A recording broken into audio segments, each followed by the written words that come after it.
लीजिए सुनिए। मुंशी प्रेमचंद के लिखे उपन्यास गोदान के दूसरे भाग का वाचन मेरी यानी समीर गोस्वामी की आवाज में। सेमरी और बेलारी दोनों अवध प्रांत के गांव हैं। जिले का नाम बताने की कोई जरूरत नहीं। होरी बेलारी में रहता है, राय साहब अमरपाल सिंह सेमरी में। दोनों गांवों में केवल 5 मील का अंतर है। पिछले सत्याग्रह संग्राम में राय साहब ने बड़ा यश कमाया था। कौंसिल की मेंबरी छोड़कर जेल गए थे। तब से उनके इलाके के आसामियों को उनसे बड़ी श्रद्धा हो गई थी। ये नहीं कि उनके इलाके में असामियों के साथ कोई खास रियायत की जाती हो या डांड और बेगार की कड़ाई कुछ कम हो, मगर ये सारी बदनामी मुख्तारों के सिर जाती थी। राय साहब की कीर्ति पर कोई कलंक न लग सकता था। वो बेचारे भी तो उसी व्यवस्था के गुलाम थे। जाब्ते का काम तो जैसे होता चला आया है वैसा ही होगा। राय साहब की सज्जनता उस पर कोई असर न डाल सकती थी, इसलिए आमदनी और अधिकार में जौ भर की भी कमी न होने पर भी उनका यश मानो बढ़ गया था। असामियों से वो हंसकर बोल लेते थे, यही क्या कम है, सिंह का काम तो शिकार करना है। अगर वो गरजने और गुर्राने के बदले मीठी बोली बोल सकता तो उसे घर बैठे मनमाना शिकार मिल जाता। शिकार की खोज में जंगल में न भटकना पड़ता। राय साहब राष्ट्रवादी होने पर भी हुक्काम से मेलजोल बनाए रखते थे। उनकी नजरें और डालियां और कर्मचारियों की दस्तूरियां जैसी की तैसी चली आती थी। साहित्य और संगीत के प्रेमी थे, ड्रामा के शौकीन, अच्छे वक्ता, अच्छे लेखक, अच्छे निशानेबाज। उनकी पत्नी को मरे आज 10 साल हो चुके थे, मगर दूसरी शादी न की थी। हंस बोलकर अपने विधुर जीवन को बहलाते रहते थे। होरी ड्योढ़ी पर पहुंचा तो देखा जेठ के दशहरे के अवसर पर होने वाले धनुष यज्ञ की बड़ी जोरों से तैयारियां हो रही हैं। कहीं रंगमंच बन रहा है, कहीं मंडप, कहीं मेहमानों का आतिथ्य गृह, कहीं दुकानदारों के लिए दुकानें। धूप तेज हो गई थी, पर राय साहब खुद काम में लगे हुए थे। अपने पिता से संपत्ति के साथ साथ उन्होंने राम की भक्ति भी पाई थी और धनुष यज्ञ को नाटक का रूप देकर उसे शिष्ट मनोरंजन का साधन बना दिया था। इस अवसर पर उनके यार दोस्त हाकिम हुक्काम सभी निमंत्रित होते थे और 2-3 दिन इलाके में बड़ी चहल पहल रहती थी। राय साहब का परिवार बहुत विशाल था। कोई 150 सरदार एक साथ भोजन करते थे। कई चचा थे, दर्जनों चचेरे भाई, कई सगे भाई, बीसियों नाते के भाई। एक चचा साहब राधा के अनन्य उपासक थे और बराबर वृंदावन में रहते थे।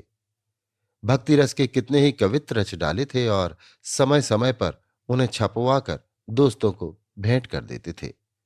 एक दूसरे चचा थे जो राम के परम भक्त थे और फारसी भाषा में रामायण का अनुवाद कर रहे थे।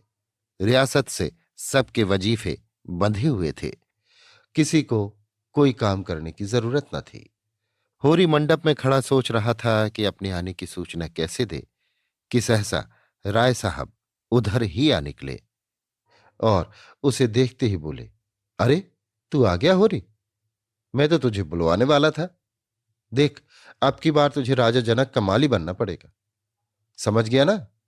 जिस वक्त श्री जानकी जी मंदिर में पूजा करने जाती हैं उसी वक्त तू एक गुलदस्ता लिए खड़ा रहेगा और जानकी जी को भेंट करेगा। गलती न करना, और देख, असामियों से ताकीद करके कह देना कि सब के सब शगुन करने आए। मेरे साथ कोठी में आ, तुझसे कुछ बातें करनी हैं। वो आगे आगे कोठी की ओर चले, होरी पीछे पीछे चला। वहीं एक घने वृक्ष की छाया में एक कुर्सी पर बैठ गए और होरी को जमीन पर बैठने का इशारा करके बोले, समझ गया मैंने क्या कहा? कारकुन को तो जो कुछ करना है वो करेगा ही, लेकिन असामी जितने मन से असामी की बात सुनता है, कारकुन की नहीं सुनता। हमें इन्हीं 5-7 दिनों में 20,000 का प्रबंध करना है। कैसे होगा समझ में नहीं आता। तुम सोचते होगे मुझ टके के आदमी से मालिक क्यों अपना दुखड़ा ले बैठे? किससे अपने मन की कहूं? ना जाने क्यों तुम्हारे ऊपर विश्वास होता है। इतना जानता हूं कि तुम मन में मुझ पर हंसोगे नहीं, और हंसो भी तो तुम्हारी हंसी मैं बर्दाश्त कर सकूंगा। नहीं सह सकता उनकी हंसी जो अपने बराबर के हैं, क्योंकि उनकी हंसी में ईर्ष्या, व्यंग और जलन है। और वे क्यों ना हंसेंगे? मैं भी तो उनकी दुर्दशा और विपत्ति और पतन पर हंसता हूं, दिल खोल कर तालियां बजाकर। संपत्ति और सहृदयता में बैर है। हम भी दान देते हैं, धर्म करते हैं, लेकिन जानते हो क्यों? केवल अपने बराबर वालों को नीचा दिखाने के लिए। हमारा दान और धर्म कोरा अहंकार है, विशुद्ध अहंकार। हम में से किसी पर डिग्री हो जाए, कुर्की आ जाए, बकाया मालगुजारी की इल्लत में हवालात हो जाए, किसी का जवान बेटा मर जाए, किसी की विधवा बहू निकल जाए, किसी के घर में आग लग जाए, कोई किसी वेश्या के हाथों उल्लू बन जाए या अपने असामियों के हाथों पिट जाए, तो उसके और सभी भाई उस पर हंसेंगे, बगले बजाएंगे, मानो सारे संसार की संपदा मिल गई है। और मिलेंगे तो इतने प्रेम से जैसे हमारे पसीने की जगह खून बहाने को तैयार है। अरे और तो और हमारे चचेरे, फुफेरे, ममेरे, मौसेरे भाई जो इसी रियासत की बदौलत मौज उड़ा रहे हैं, कविता कर रहे हैं और जुए खेल रहे हैं, शराबें पी रहे हैं और अय्याशी कर रहे हैं, वो भी मुझसे जलते हैं। आज मर जाऊं तो घी के चिराग जलाएं। मेरे दुख को दुख समझने वाला कोई नहीं। उनकी नजरों में मुझे दुखी होने का कोई अधिकार ही नहीं है। मैं अगर रोता हूं तो दुख की हंसी उड़ाता हूं। मैं अगर बीमार होता हूं तो मुझे सुख होता है। मैं अगर अपना ब्याह करके घर में कलह नहीं बढ़ाता तो ये मेरी नीच स्वार्थ पड़ता है।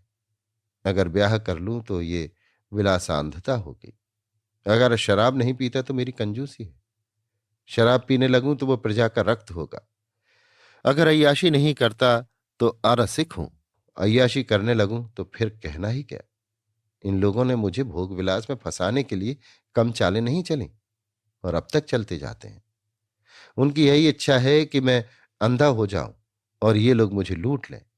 और मेरा धर्म यह है कि सब कुछ देख कर भी कुछ न देखूं, सब कुछ जानकर भी गधा बना रहूं। राय साहब ने गाड़ी को आगे बढ़ाने के लिए दो बीड़े पान खाए और होरी के मुंह की ओर ताकने लगे, जैसे उसके मनोभावों को पढ़ना चाहते हों। होरी ने साहस बटोर कर कहा, हम समझते थे कि ऐसी बातें हम ही लोगों में होती हैं, पर जान पड़ता है बड़े आदमियों में भी उनकी कमी नहीं है। राय साहब ने मुंह पान से भरकर कहा, तुम हमें बड़ा आदमी समझते हो। हमारे नाम बड़े हैं पर दर्शन थोड़े। गरीबों में अगर ईर्ष्या या बैर है तो स्वार्थ के लिए या पेट के लिए। ऐसी ईर्ष्या और वैर को मैं क्षम समझता हूं। हमारे मुंह की रोटी कोई छीन ले तो उसके गले में उंगली डालकर निकालना हमारा धर्म हो जाता है। अगर हम छोड़ दें तो देवता हैं। बड़े आदमियों की ईर्ष्या और वैर केवल आनंद के लिए है। हम इतने बड़े आदमी हो गए हैं कि हमें नीचता और कुटिलता में ही निस्वार्थ और परम आनंद मिलता है। हम देवतापन के उस दर्जे पर पहुंच गए हैं जब हमें दूसरों के रोने पर हंसी आती है। इसे तुम छोटी साधना मत समझो। जब इतना बड़ा कुटुंब है तो कोई ना कोई तो हमेशा बीमार रहेगा ही। और बड़े बड़े आदमियों के रोग भी बड़े होते हैं। वो बड़ा आदमी ही क्या, जिसे कोई छोटा रोग हो। मामूली ज्वर भी आ जाए तो हमें सरसाम की दवा दी जाती है। मामूली फुंसी भी निकल आए तो वो जहरबाद बन जाती है। अब छोटे सर्जन और मझोले सर्जन और बड़े सर्जन तार से बुलाए जा रहे हैं। मसीहुल मुल्क को लाने के लिए दिल्ली आदमी भेजा जा रहा है। भिषगाचार्य को लाने के लिए कलकत्ता। उधर देवालय में दुर्गा पाठ हो रहा है और ज्योतिषाचार्य कुंडली का विचार कर रहे हैं और तंत्र के आचार्य अपने अनुष्ठान में लगे हुए हैं। राजा साहब को यमराज के मुंह से निकालने के लिए दौड़ लगी हुई है। वैद्य और डॉक्टर इस ताक में रहते हैं कि कब इनके सिर में दर्द हो और कब उनके घर में सोने की वर्षा हो। और ये रुपए तुमसे और तुम्हारे भाइयों से वसूल किए जाते हैं भाले की नोक पर। मुझे तो यही आश्चर्य होता है कि क्यों तुम्हारी आहों का दावानल हमें भस्म नहीं कर डालता। मगर नहीं, आश्चर्य करने की कोई बात नहीं। भस्म होने में तो बहुत देर नहीं लगती। वेदना भी थोड़ी ही देर की होती है। हम जौ जौ और अंगुल अंगुल और पौर पौर भस्म हो रहे हैं। उस हाहाकार से बचने के लिए हम पुलिस की, हुक्काम की, अदालत की, वकील की शरण लेते हैं और रूपवती स्त्री की भांति सभी के हाथों का खिलौना बनते हैं। दुनिया समझती है हम बड़े सुखी हैं। हमारे पास इलाके, महल, सवारियां, नौकर चाकर, कर्ज, वेश्याएं क्या नहीं है। लेकिन जिसकी आत्मा में बल नहीं, अभिमान नहीं, वो और चाहे कुछ हो, आदमी नहीं है। जिसे दुश्मन के भय के मारे रात को नींद ना आती हो, जिसके दुख पर सब हंसे और रोने वाला कोई ना हो, जिसकी चोटी दूसरों के पैरों के नीचे दबी हो, जो भोग विलास के नशे में अपने को बिल्कुल भूल गया हो, जो हुक्काम के तलवे चाटता हो और अपने अधीनों का खून चूसता हो, उसे मैं सुखी नहीं कहता। वो तो संसार का सबसे अभागा प्राणी है। साहब शिकार खेलने आए या दौरे पर, मेरा कर्तव्य है कि उनकी दुम के पीछे लगा रहूं। उनकी भौं पर शिकन पड़ी और हमारे प्राण सूखे। उन्हें प्रसन्न करने के लिए हम क्या नहीं करते। मगर वो पचड़ा सुनाने लगूं तो शायद तुम्हें विश्वास ना आए। डालियों और रिश्वतों तक तो खैर गनीमत है, हम सिजदे करने को भी तैयार रहते हैं। मुफ्तखोरी ने हमें अपंग बना दिया है। हमें अपने पुरुषार्थ पर लेश मात्र भी विश्वास नहीं। केवल अफसरों के सामने दुम हिला हिलाकर किसी तरह उनकी कृपा पात्र बने रहना और उनकी सहायता से अपनी प्रजा पर आतंक जमाना ही हमारा उद्यम है। पिछलग्गुओं की खुशामद ने हमें इतना अभिमानी और तुनक मिजाज बना दिया है कि हम में शील, विनय और सेवा का लोप हो गया है। मैं तो कभी कभी सोचता हूं कि अगर सरकार हमारे इलाके छीनकर हमें अपनी रोजी के लिए मेहनत करना सिखा दे तो हमारे साथ महान उपकार करे। और ये तो निश्चय है कि अब सरकार भी हमारी रक्षा न करेगी। हमसे अब उसका कोई स्वार्थ नहीं निकलता। लक्षण कह रहे हैं कि बहुत जल्द हमारे वर्ग की हस्ती मिट जाने वाली है। मैं उस दिन का स्वागत करने को तैयार बैठा हूं। ईश्वर वो दिन जल्द लाए। वो हमारे उद्धार का दिन होगा। हम परिस्थितियों के शिकार बने हुए हैं। ये परिस्थिति ही हमारा सर्वनाश कर रही है और जब तक संपत्ति की ये बेड़ी हमारे पैरों से न निकलेगी, जब तक ये अभिशाप हमारे सिर पर मंडराता रहेगा, हम मानवता का वो पद न पा सकेंगे जिस पर पहुंचना ही जीवन का अंतिम लक्ष्य है। राय साहब ने फिर गिलौरी दान निकाला और कई गिलौरियां निकालकर मुंह में भर ली। कुछ और कहने वाले थे कि एक चपरासी ने आकर कहा, सरकार, बेगारों ने काम करने से इनकार कर दिया है। कहते हैं जब तक हमें खाने को न मिलेगा हम काम न करेंगे। हमने धमकाया तो सब काम छोड़कर अलग हो गए। राय साहब के माथे पर बल पड़ गया। आंखें निकाल कर बोले, चलो मैं इन दुष्टों को ठीक करता हूं। जब कभी खाने को नहीं दिया तो आज ये नई बात क्यों? एक आने रोज के हिसाब से मजूरी मिलेगी जो हमेशा मिलती रही है, और इस मजूरी पर काम करना होगा, सीधे करें या टेढ़े। फिर होरी की ओर देखकर बोले, तुम अब जाओ होरी, अपनी तैयारी करो। जो बात मैंने कही है उसका ख्याल रखना। तुम्हारे गांव से मुझे कम से कम 500 की आशा है। राय साहब झल्लाते हुए चले गए। होरी ने मन में सोचा, अभी ये कैसी कैसी नीति और धर्म की बातें कर रहे थे और एकाएक इतने गर्म हो गए। सूर्य सिर पर आ गया था। उसके तेज से अभिभूत होकर वृक्षों ने अपना पसार समेट लिया था।